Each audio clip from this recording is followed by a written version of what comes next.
So hey guys, welcome back to my channel. It's me Sohankar from triple IT Jabalpur. And आज की जो video रहेगी मैं आपको ट्रिपल आईटी ग्वालियर के फिजिकल रिपोर्टिंग कर बताऊंगा। सो जल्द से गाइस हम वीडियो शुरू करते हैं। सो ये जो गाइस है मेरी ऑफिशियल वेबसाइट है जोसा 2026 की। सो इसी के थ्रू मैं आपको सारा एडमिशन प्रोसेस आपको समझा रहा हूँ। तो यहाँ पे अगर आप देखोगे सो डॉक्टर पंकज गुप्ता जो हमारे कॉन्टैक्ट पर्सन है फॉर एडमिशन, तो आप जो इनको कॉन्टैक्ट कर सकते हो आइडर थ्रू आपका ईमेल आईडी या कॉन्टैक्ट नंबर के थ्रू, अगर आपके कुछ जेन्युइन डाउट्स है क्वेरीज है रिलेटेड टू एडमिशन। बाकी कॉलेज की कुछ डिटेल्स दे रखी है तो आप यहाँ पे पढ़ सकते हो, ठीक है। एंड अगर हम मुद्दे पे आते हैं फिजिकल रिपोर्टिंग की, अगर हम बात करते हैं सो आपको जो है इस ब्राउज़र पे जाना है एंड यहाँ पे आपको डालना है triple I T Gwalior physical reporting 2026। जैसे आप ये डालोगे यहाँ पे आपको एडमिशन्स वाले पे आपको क्लिक करना पड़ेगा। तो यहाँ पे अगर आप देखोगे गाइस, तो यहाँ पे आप देखो ये जो थर्ड वाला हमारा details for admission process for first semester BTech, इस लिंक को आपको क्लिक करना पड़ेगा, ठीक है।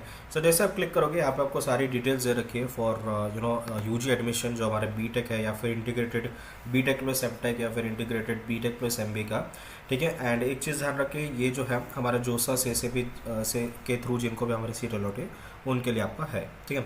सो यहाँ पे अगर देखो डिटेल्स ऑफ एडमिशन प्रोसेस आपको यहाँ पे बता रखा है, ठीक है। तो आपका 17 अगस्त से 20 अगस्त के बीच में आपका रहेगा, ठीक है। इसका एक प्रॉपर आपका डॉक्यूमेंट दे रखा है, तो इस पर आपको क्लिक करना पड़ेगा, ठीक है। सो डॉक्यूमेंट में देखो क्या क्या मेंशन कर रखा है यहाँ पे, ठीक है। सो एडमिशन प्रोसेस फॉर बीटेक, ठीक है, सीएससी, ईईई एंड एमएससी, और आप देखो इंटीग्रेटेड बीटेक प्लस एमटेक या फिर इंटीग्रेटेड बीटेक प्लस एमबीए, ठीक है। आईटी ब्रांच में आप करेगा। सो आपको देखो 16 से 17 अगस्त के बीच में जो आपका फिजिकल रिपोर्टिंग रहने वाला शेड्यूल गए, सो प्लीज़ इस डेट्स को अधेयर करें एंड आप प्रॉपर फिजिकल रिपोर्टिंग आप करें, ठीक है। जिनको भी जोसा सीएससीबी के थ्रू सीट्स मिले उनके लिए मैं आपको बता रहा हूँ, ठीक है। या डासा या ऐसा है भी आप कंसल्ट कर सकते हो। So as you have paid the partial admission fees to JOSA, the remaining institute fee as applicable as per the fee details given on the next pages must be paid between 12th and 17 August 2026 through NEFT, ठीक है। सो आपको 12 से 17 अगस्त से आपको जो है फी आपको भरनी पड़ेगी NEFT के थ्रू, ठीक है। और आपका ओरिएंटेशन 17 अगस्त को रहेगा 3 बजे से लेके, ठीक है। And students will receive hostel accommodation on shared basis upon arrival at the institution, ठीक है। सो कहने का तात्पर्य कि आपको फिजिकल रिपोर्टिंग करनी है 16 से 17 अगस्त के बीच में। 17 अगस्त को आपको ओरिएंटेशन भी रहेगा एंड आपको जो पेमेंट आपको करना है बैलेंस इंस्टीट्यूट फी जिसको मिलेंगे वो 12 से 17 अगस्त के बीच में आपको करना पड़ेगा, ठीक है। सो student must bring the following documents: original as photocopy at the time of institute reporting as per the order given below, ठीक है। and till the documents are verified your admission to the institute will be provision, ठीक है। मतलब क्या है कि आपको 16 से 17 अगस्त के बीच में आपको जो ये सारे जो आपको डॉक्यूमेंट्स आपको बता रहा हूँ वो आपको ओरिजिनल लाना है, उसके लिए आपको फोटोकॉपी आपको लाना है, ठीक है। जेरोक्स या फोटोकॉपी आप जिसको बोलते हैं वो आपको लाना पड़ेगा, ठीक है। सो आप देखो सबसे पहले आपका एडमिशन लेटर फॉर जोसा सीएससीबी, तो जिस भी राउंड में आपने फ्रीज कराएगा सीट, ठीक है, वहीं पे आपको ऑप्शन है एडमिशन लेटर डाउनलोड करेगा, तो वो आपको डाउनलोड करके आपको लाना पड़ेगा, ठीक है। फिर बैलेंस इंस्टीट्यूट फी आपको NEFT के थ्रू आपको करनी है, ठीक है, as per the details given below. Online payment transfer receipt for the institute fee, that is आपकी जो फी रिसिप्ट है वो आपको लानी पड़ेगी, ठीक है। इसकी सब डिटेल्स मैं आपको बताता हूँ कि कैसे आपको पे करना है, कितना पे करना है, सब आपको समझाता हूँ, ठीक है। फिर आपको जो आपने ये फीस का तो रिसिप्ट आपको लानी है, उसके अलावा आपने जो जोसा सीएससीबी में आपने जो फीस भरी है उसकी भी आपको रिसिप्ट लानी पड़ेगी, ठीक है। फिर JEE मेन का स्कोर कार्ड और एडमिट कार्ड आपको लाना पड़ेगा, ठीक है। फिर 10th स्टैंडर्ड का आपका मार्कशीट और पासिंग सर्टिफिकेट आपको लाना पड़ेगा, ठीक है। फिर उसके बाद आप देखो बर्थ सर्टिफिकेट आपको लाना पड़ेगा, ठीक है। अगर आपके 10th के मार्कशीट पर अगर आपकी बर्थ डेट मेंशन है तो आप बर्थ सर्टिफिकेट आप ला लो ऑन द सेफर साइड, ठीक है। फिर migration certificate, TC, character certificate आपको लाना पड़ेगा, ठीक है। सो 12th स्टैंडर्ड गाइस जहाँ से भी आपने अटेंड करें वहीं पे आप चले जाओ, वहीं पे ये तीनों सर्टिफिकेट आपको मिल जाएगा, ठीक है। फिर cap certificate only for senior secondary, that is 12th standard pass out 2024-25 format attach, ठीक है। सो इसका एक फॉर्मेट दे रखा है इस गैप सर्टिफिकेट का, तो वो फॉर्मेट के थ्रू आपको लाना पड़ेगा, ठीक है। मैं बताता हूँ सब फॉर्मेट। फिर रिसेंट पासपोर्ट साइज फोटोग्राफ आपको लाना पड़ेगा 5 कॉपी, मतलब क्या आप 12-15 लेके आओ लेटेस्ट, ठीक है। कलर आपको लाना चाहिए पासपोर्ट साइज फोटो, ठीक है। मेडिकल सर्टिफिकेट एज पर जोसा फॉर्मेट, ठीक है। इसका एक प्रॉपर फॉर्मेट है जो कि एंड ऑफ द वीडियो में आपको समझाता हूँ, ठीक है। फिर कैटेगरी सर्टिफिकेट, अगर आप SC ST OBC या फिर EWS कैटेगरी हो या फिर PW कैटेगरी हो, आपको प्रॉपर एक कैटेगरी सर्टिफिकेट आपको लाना पड़ेगा, ठीक है। एंड एक चीज़ प्लीज़ ध्यान रखें, अगर आप EWS और OBC कैटेगरी से हो, ठीक है, तो उसका आपको लेटेस्ट 1 अप्रैल 2026 के बाद का आपको लाना पड़ेगा, ठीक है। प्लीज़ ये चीज़ आप ध्यान रखें। एंड इसका जो फॉर्मेट है, ठीक है, वो एंड ऑफ द वीडियो में आपको समझा दूंगा। ये प्रॉपर हमारा जोसा या फिर सेंट्रल गवर्नमेंट के फॉर्मेट पे रहना चाहिए, ठीक है। Copy of online anti ragging affidavit, ठीक है। सो एक एंटी रैगिंग के आपको एफिडेविट आपको बनाना पड़ेगा, वो कैसे बनाना है मैं आपको समझाता हूँ, ठीक है। सो ये आपके एंटी रैगिंग की वेबसाइट है गाइस। सो एंटी रैगिंग के वेबसाइट पे आपको जो अंडरटेकिंग में जाके रजिस्टर पे जाना है एंड यहाँ पे आपको यूनिवर्सिटी पे आपको क्लिक करना पड़ेगा। फिर आपको यहाँ पे कुछ डिटेल्स मांगेंगे, स्टूडेंट डिटेल्स, पेरेंट डिटेल्स, सो ये सब आपको भरना पड़ेगा, ठीक है। फिर यहाँ पे आप देखो यूनिवर्सिटी डिटेल्स में आप जैसे भरोगे, ठीक है, ये दोनों तो आप आराम से भर ही सकते हो। यूनिवर्सिटी डिटेल में आपको बहुत सारी चीज़ें पूछे, जैसे आपका डायरेक्टर का नाम क्या है, फ़ोन नंबर क्या है, पुलिस स्टेशन कौन सा है आपका क्लोज, ये सब आपको डिटेल्स भर रखी है। तो इसकी डिटेल्स अगर यहाँ पे आपको दे रखी है तो इट्स गुड, नहीं तो आपको थोड़ा वेट करना पड़ेगा, ठीक है, या कि आपकी इस डिटेल्स में आपको क्या भरना है। कुछ भी मत भरो, ठीक है, प्रॉपर कंफर्म होने के बाद ही आप भरो, ठीक है। अगर गाइस नीचे कुछ डिटेल्स दे रखे होंगे तो मैं आपको समझाता हूँ, ठीक है। सो फिर एक चीज़ ध्यान रखें, जैसे आप सबमिट के बटन दबाओगे गाइस, ठीक है, सो सबमिट के बटन जैसे आप दबाओगे प्रॉपर डिटेल्स भरने के बाद, तो आपको जो एफिडेविट है आपका स्टूडेंट का और पेरेंट का, 2 एफिडेविट रहेंगे, वो आपको ईमेल कर दिए जाएंगे, ठीक है। सो वो डाउनलोड करके आपको लाना पड़ेगा फिजिकल रिपोर्टिंग के वक्त, ठीक है। फिर इनकम सर्टिफिकेट लेटेस्ट, ठीक है, latest income certificate OBC SC category issued on और आफ्टर 1 अप्रैल 2026, ठीक है। सो यहाँ पे आप देखो यहाँ पे आई डोंट नो क्यों दे रखा है कि latest income certificate OBC SC category students issued on और आफ्टर 1 अप्रैल 2026, ठीक है। यूजुअली बाकी एनआईटीज़ और आईआईटीज़ और ट्रिपल आईटीज़ में एससी एसटी कैटेगरी को जो है आपको इनकम सर्टिफिकेट नहीं देना पड़ता है, बट ये कॉलेज में जो है हमारे ट्रिपल आईटी कॉलेज में पता नहीं क्यों बोल रहे हैं कि आपको इनकम सर्टिफिकेट देना पड़ेगा। तो अगर आप ओबीसी एससी एसटी कैटेगरी हो तो आपको जो है लाना पड़ेगा इनकम सर्टिफिकेट लेटेस्ट 1 अप्रैल 2026 के बाद का, ठीक है। फिर कॉपी ऑफ आधार कार्ड आपको लाना पड़ेगा, अंडरटेकिंग एंड आइडेंटिटी कार्ड आपको डालना पड़ेगा, ठीक है। इसका एक फॉर्मेट दे रखा है, वो फॉर्मेट आपको लाना पड़ेगा, ठीक है। फिर बैलेंस इंस्टीट्यूट फी आपको कैसे पे करनी है वो मैं आपको समझा देता हूँ, ठीक है। सो बैलेंस इंस्टीट्यूट फी जो है आपकी, ये जो आपके कॉलेज के अकाउंट डिटेल्स आपको दे रखे हैं, सो ये अकाउंट डिटेल्स में आपको जो है प्रॉपर आपकी करनी पड़ेगी डिटेल्स पे, ठीक है। सो इसका फ़ी कितना बनना है बैलेंस फी, वो सबसे पहले मैं आपको समझा देता हूँ, ठीक है। सबसे पहले अगर आप जनरल ओबीसी इरेगुलर कैटेगरी के हो, ठीक है, सो आपको जो है टोटल आपकी बैलेंस इंस्टीट्यूट फी आपको 98,750 आपको भरनी पड़ेगी, ठीक है, after adjusting all the fees. मतलब जैसे मान लो अपने 75,000 भरे होगे जोसा से सी में, 5,000 हमारे चले गए जोसा सी सी का कट रहता है, वो उनके जेब में जाएंगे, बचे 70,000, तो वो जो हमारी टोटल फीस है उसमें से माइनस कर दिया उन्होंने, तो आपकी 98,750 रुपीज़ आपको पे करनी पड़ेगी, ठीक है। जैसे आपका हॉस्टल मेस वगैरह सब इंक्लूडेड है, ठीक है। सो 98,750 आपको पे करनी पड़ेगी, ठीक है। कैसे पे करनी है, ठीक है, समझाता हूँ मैं आपको। एंड उसके अलावा अगर आप एस सी पीडब्ल्यूडी कैटेगरी के हो गाइस, ठीक है, तो आपकी टोटल इंस्टीट्यूट फीस आपकी जो है वो यहाँ पे मेंशन कर रखी है, आपकी टोटल इंस्टीट्यूट फीस, ठीक है। एंड अभी अपने 35,000 भरे हो गए जोसा सी में, ठीक है। सो 5,000 जोसा सी का कट चला गया, बचे 30,000, तो 30,000 जो हमारी टोटल इंस्टीट्यूट फीस है उसमें से एडजस्ट हो जाएगी। यहाँ पे एक चीज़ ध्यान रखें, हमारी हॉस्टल फीस और मेस फीस इंक्लूडेड है, ठीक है। सो उस हिसाब से आपको 42,750 रुपीज़ आपको और बैलेंस इंस्टीट्यूट फी आपको पे करनी पड़ेगी, ठीक है। सो कैसे पे करने का वो मैं आपको समझा देता हूँ। तो यहाँ पे आप देखो कुछ हमारे बैंक अकाउंट डिटेल्स दे रखे हैं, तो आप डायरेक्ट ट्रांसफर आप कर सकते हो, ठीक है। सो ये देखो IFSC कोड, अकाउंट नंबर सब दे रखा है, तो आप सिंपली NEFT, RTGS, UPI जो करना है आप कर सकते हो, ठीक है। सो 10 अगस्त से 14 अगस्त के बीच में आपको पे करना है, प्लीज़ ध्यान रखें, ठीक है। और प्लीज़ ध्यान रखें कि अगर ये अकाउंट नहीं चल रहा है तो आपका एक ऑल्टरनेट अकाउंट पे आपको दे रखा है, आप चाहे तो इसमें भी आप कर सकते हो पेमेंट, है ना। चलो ये हो गया format for NEFT RTGS details, ये आपको जो प्रॉपर अपने रेफरेंस के लिए आपको रखनी पड़ेगी, इसके प्रिंट निकालो और आपको प्रॉपर भर के रखना पड़ेगा, ये आपको फिजिकल रिपोर्टिंग के वक्त आपको देना पड़ेगा, ठीक है। Transaction ID, date of payment, ठीक है, जेनरल का रोल नंबर, ये सब आपको उसमें डालना पड़ेगा, ठीक है। सो बैलेंस इंस्टीट्यूट फी आपको कितनी पे करनी, कैटेगरी वाइज वो आपको बता दिया, कैसे पे करने, डायरेक्ट पेमेंट ट्रांसफर आपको करना पड़ेगा, ठीक है, बैंक ट्रांसफर जिसको बोलेंगे। फी स्ट्रक्चर ऑफ डासा का यहाँ पे आप देख सकते हो। हाँ, अभी मेरा गैप सर्टिफिकेट, ठीक है। सो मान लो कि आपका गैप है 12 स्टैंडर्ड के बाद आपका 1 साल का या 2 साल का आपका गैप है, तो आपको जो प्रॉपर उसका गैप सर्टिफिकेट आपको लाना पड़ेगा 100 रुपये के स्टैम्प पेपर पर, ठीक है। So non judicial stamp paper पे, तो आपको क्या करना पड़ेगा, आप कोई भी नोटरी या एडवोकेट वाले के पास जाओ, वो आपको जो है 100 रुपये के स्टैम्प पेपर पर आपको गैप सर्टिफिकेट आपको बना के दे देगा, ठीक है। फिर उसके बाद अंडरटेकिंग रहेगी, इसके प्रिंट निकालो और आपको लाना पड़ेगा the time of physical reporting, ठीक है। For late submission of documents, ठीक है, अगर आपका कुछ डॉक्यूमेंट अवेलेबल नहीं है और अगर आप लेट सबमिट कर रहे हो तो सितंबर 30 के पहले पहले आपको देना पड़ेगा, उसका एक आपको फॉर्म भर के आपको देना पड़ेगा, ठीक है। फिर आइडेंटिटी कार्ड फॉर्म है, प्रिंट निकालो और भर के आपको देना पड़ेगा, ठीक है। ये आपके सारे डॉक्यूमेंट्स एनेक्सेस आपको बताते हैं, ठीक है। सो जो भी आपको डॉक्यूमेंट्स आपको बताया गया है ओरिजिनल लाए, उसके अलावा आप फोटो कॉपी या जेरोक्स कॉपी आप लाए प्रॉपर उसका, ठीक है। एंड सेकंड आपका फीस पेमेंट, फीस आपको प्रॉपर पे करनी पड़ेगी, उसके बाद आप जो है फिजिकल रिपोर्टिंग के लिए आप आ जाओ, ठीक है। कब आना है, 16 से 17 अगस्त के बीच में आपको आना है, ठीक है। रेडी रहो, सब हॉस्टल वगैरह सब वहीं पर अलॉट कर दिया जाएगा आपको, ठीक है। एंड प्रॉपर अच्छा आपका चलेगा, ठीक है। फिर और यहाँ पे देखोगे तो और कुछ डिटेल्स नहीं दे रखे गए। सो यही हमारा जो फिजिकल रिपोर्टिंग प्रोसेस आप करेगा, ठीक है। प्लीज़ डेट्स को अध्ययन करें, प्रॉपर वही डेट पे आप रिपोर्टिंग करें, ठीक है। सीएससी में राउंड 2 में अगर आपको सीट अलॉट हुई तो भी आपको प्रॉपर 16 या 17 के बीच में आपको फिजिकल रिपोर्टिंग करनी पड़ेगी, ठीक है। सो और कुछ डिटेल्स होगी तो आप शेयर कर सकते हो कमेंट सेक्शन में। अभी ये सारे डॉक्यूमेंट्स जो है गाइस मैंने आपको जनरल डॉक्यूमेंट्स आपको बता दिए, इसके अलावा भी हमारे कुछ डॉक्यूमेंट्स अगर आपके पास है तो आप ला सकते हो। ये बेसिकली मैंने एक जनरल डॉक्यूमेंट्स आपकी लिस्ट बना रखी है फॉर IITs, NITs, IIITs और GFTS। तो आप इसको थोड़ा देख लो, इसमें आपको फॉर्मेट वगैरह भी मेंशन कर रखे हैं आपके जो आपके सर्टिफिकेट रहने चाहिए, ठीक है। एंड जस्ट फॉर रेफरेंस आप एक बार ये देख लो।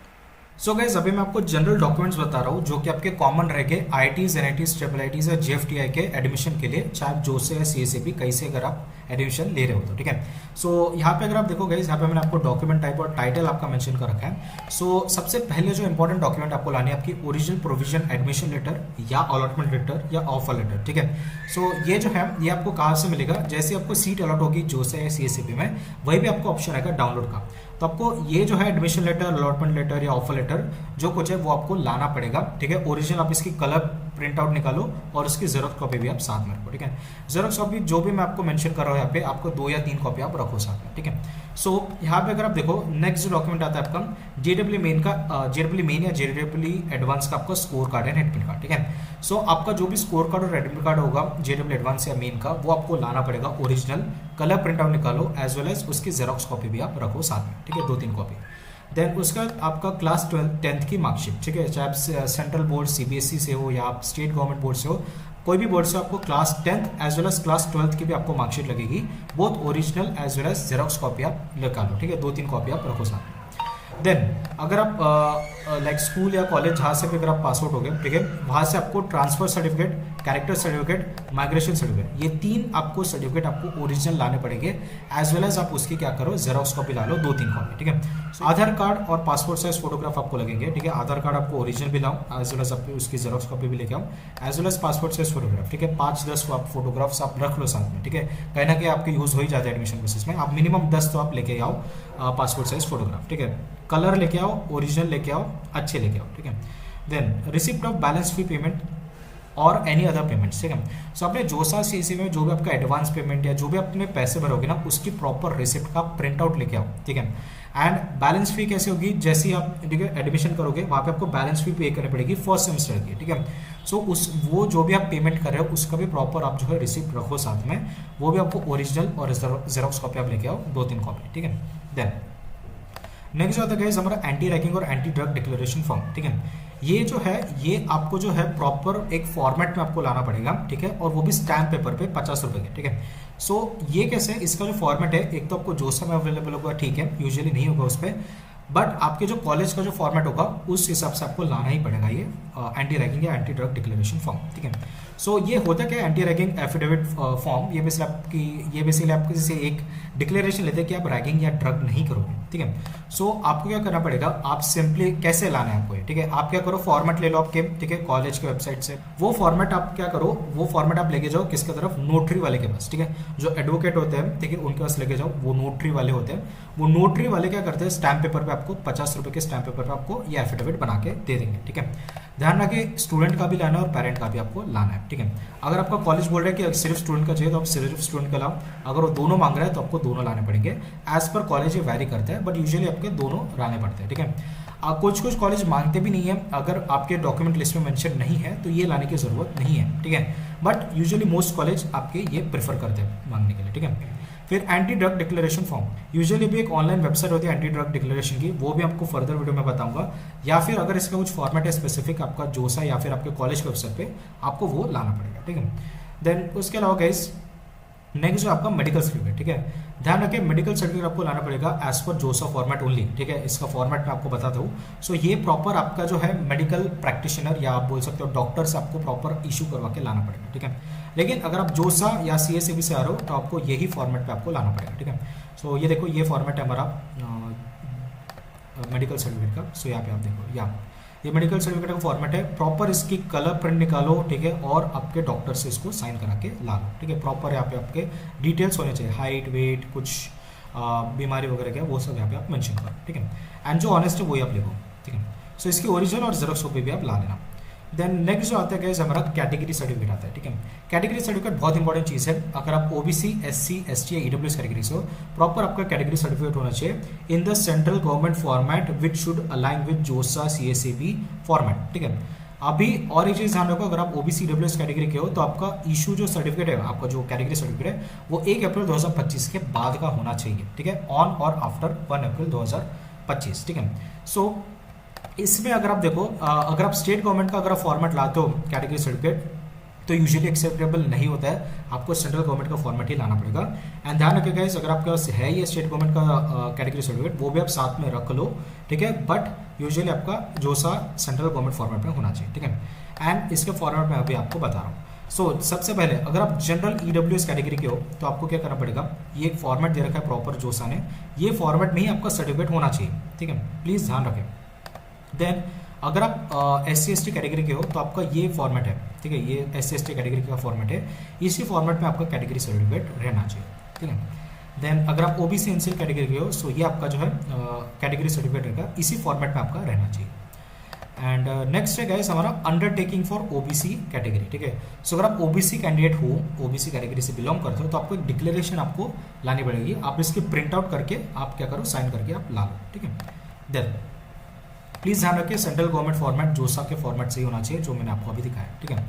देन कास्ट वैलिडिटी, ठीक है, ये आपके महाराष्ट्र स्टूडेंट्स के लिए एप्लीकेबल रहता है। अगर आप कोई और स्टेट से और अगर आपके पास कास्ट वैलिडिटी है तो आप ला सकते हो ऑन द सेफर साइड, ठीक है। सो यहाँ पे कास्ट वैलिडिटी महाराष्ट्र स्टूडेंट्स के लिए बहुत ही मैंडेटरी है। ये वो फॉर्मेट है सेंट्रल गवर्नमेंट का आपका जोसा का, और ये सिर्फ NIT प्लस सिस्टम के लिए, ठीक है, ध्यान रखें, ये जो है NIT प्लस सिस्टम के लिए ही यहाँ पे मेंशन कर रखा है। अगर आप IIT से हो, ठीक है, सो या ऑन द सेफर साइड आप लेके चले जाओ अगर आपके पास हो गए तो महाराष्ट्र गवर्नमेंट का, बट यूजुअली यहाँ पे इन्होंने क्लियर लिखा है फॉर NIT प्लस सिस्टम, ठीक है। सो यहाँ पे भी मैं मेंशन कर रखा हूँ NIT plus system. NIT plus system में कौन से आते हैं, वो आते हैं आपके जैसे आपका NIT हो गई, IIITs हो गई, GFTIs होगी, उसके लिए होते हैं, ठीक है। बट अगर आप IIT से हो फिर भी ऑन द सेफर साइड आप क्या करो, रख लो अगर आपके पास होगी तो, ठीक है। देन उसके बाद format for PWD, disability, dyslexic. अगर आप PWD हो, डिसेबल हो या डिसलेक्सिक हो तो प्रॉपर आपके फॉर्मेट में जोसा के फॉर्मेट में आपको सारे सर्टिफिकेट्स आपको लाने पड़ेंगे, ठीक है। जैसे PWD का फॉर्मेट है तो आपको प्रॉपर इसी फॉर्मेट में आपको आपका सर्टिफिकेट इशू कराना पड़ेगा, ठीक है। Then category change to general format, ठीक है। किसी रीजन से हो सकता है कि कैटेगरी जो है इनवैलिड हो या तो आपको जनरल कैटेगरी में आपको कन्वर्ट करना पड़ेगा, ठीक है। या कोई भी अगर आपका सर्टिफिकेट नहीं हो तो आपको कैटेगरी चेंज करना पड़ेगा। सो जैसे मान लो कि अगर आप OBC कैटेगरी से जनरल कैटेगरी में अगर आप कन्वर्ट हो रहे हो तो आपको ये फॉर्मेट में आपका सर्टिफिकेट आपको साइन करना पड़ेगा, तभी आपको एडमिशन मिलेगी as per general category seat. Then अगर आप SC ST हो, ठीक है, किसी रीजन से आपका सर्टिफिकेट नहीं बना है या आपके इनवैलिड या आपके जो सर्टिफिकेट है वो आपके मतलब आपके जो है वैलिड नहीं ठहरा गया ऑफिशियल अथॉरिटीज़ के थ्रू, तो आपको category change to general category का फॉर्मेट आपको भरना पड़ेगा, ठीक है। सो ये प्लीज़ आप ध्यान रखें। देन उसके अलावा DS सर्टिफिकेट आपका होता है for child of arm forces, ठीक है। सो अगर आप आर्म फोर्सेस हो, ठीक है, अगर आप to the children of arm forces personnel killed, disabled और मिसिंग इन वॉर्स, अगर आप इस टाइप के कैंडिडेट हो या स्टूडेंट हो तो आपको ये फॉर्मेट में आपको सर्टिफिकेट आपको लाना पड़ेगा, ठीक है। देन अदर्स में आपको फॉर्म विड्रॉल, अगर आप जोसा से या CACB से विड्रॉ कर रहे हो तो आपको जो है ये फॉर्म आपको भरना पड़ेगा, ठीक है, CACB का अलग रहेगा। एंड देन आपका टॉप 20 परसेंटाइल की अगर हम बात करेंगे, सो यहाँ पे जो है अगर आप टॉप 20 परसेंटाइल में आते हो तो आपको एक सर्टिफिकेट इशू करना पड़ेगा बाय स्कूल बोर्ड्स, ठीक है, ये आप ला लेना प्रॉपर इसी फॉर्मेट में। उसके लिए गाइस आपको जो है इनकम सर्टिफिकेट लाना पड़ेगा, ठीक है, for all general OBC EWS category candidates जिनके family income 1 lakh to 5 lakh के बीच में या फिर लेस देन 1 लाख है, ठीक है, to avail the tuition fee waiver and scholarships, ठीक है। सो अभी क्या है कि आपको पता है कि ट्यूशन फी वेवर रहती है और स्कॉलरशिप्स रहती है, ठीक है, इन सर्टन क्राइटेरियाज पे, इनकम क्राइटेरियाज पे, तो आपको एक प्रॉपर जो है आपको इनकम सर्टिफिकेट लाना पड़ेगा करंट फाइनेंशियल ईयर का, प्लीज ध्यान रखिए करंट फाइनेंशियल ईयर का आपको लाना पड़ेगा, ठीक है। एंड यहाँ पे फैमिली मेंशन्ड है, ठीक है, please note take care of that. So इसका आपको original as well as xerox photocopy भी लानी है, ठीक है। एंड इसके अलावा मैंने यहाँ पे भी आपको बताया था, सो जैसे आप इसको क्लिक करोगे यहाँ पे आप देखो income and asset certificate to be produce by EWS category students, ठीक है। सो देन आगे बढ़ते हैं। सो यहाँ पे डेट ऑफ बर्थ सर्टिफिकेट आपको लगेगी, ठीक है, on the safer side of लेके आओ, ठीक है। इससे तो क्या जो आपका बर्थ सर्टिफिकेट है वो आप ला सकते हो, हालांकि आधार कार्ड या आपके 10th और 12th के मार्कशीट से वेरीफाई हो जाता है, बट प्लीज़ आप on the safer side of date of birth certificate या बर्थ सर्टिफिकेट जिसको बोलते हैं वो आप लेके आओ, ठीक है, original plus xerox copy both. And parents ID proof, ठीक है, कहीं ना कहीं लग जाएगी गाइस पेरेंट्स की आईडी प्रूफ आपकी, ठीक है। सो मम्मी पापा या जो भी आपके गार्डियन बन के आ रहे हैं, ठीक है, सो उनके आधार कार्ड या पैन कार्ड आप रख ले साथ में, जेरोक्स भी और ओरिजिनल भी, ठीक है, कहीं ना कहीं वो यूजअप हो ही जाएगा, ठीक है। So please take care of that. उसके अलावा गाइस यहाँ पे एक चीज़ प्लीज़ नोट करें, ठीक है, यहाँ पे जो है आपका OBC EW certificate must be issued on और आफ्टर अप्रैल 1 2026, ठीक है। सो प्लीज़ ध्यान रखें 2026 लेटेस्ट वाला आपको लगेगा, ये चीज़ आप ध्यान रखें। पहले मैंने आपको 2025 बताया था, वो पिछले साल का था, ठीक है, एक्चुअली मैंने फॉर्मेट चेंज नहीं करा था, बट करंट फाइनेंशियल ईयर का होना चाहिए, ठीक है। इसके अलावा अगर कुछ और डॉक्यूमेंट्स है तो आपको रिस्पेक्टिव आपके कॉलेज के वेबसाइट पर देखेंगे, जो कि मैं फर्दर वीडियो पर बता दूँ, ठीक है। सो यही थी आज की वीडियो एंड होप आपको जो वीडियो पसंद होगी। अगर आपको वीडियो पसंद आई है so please like share and subscribe YouTube channel. मिलते हैं नेक्स्ट वीडियो में, तब तक के लिए टाटा बाय बाय।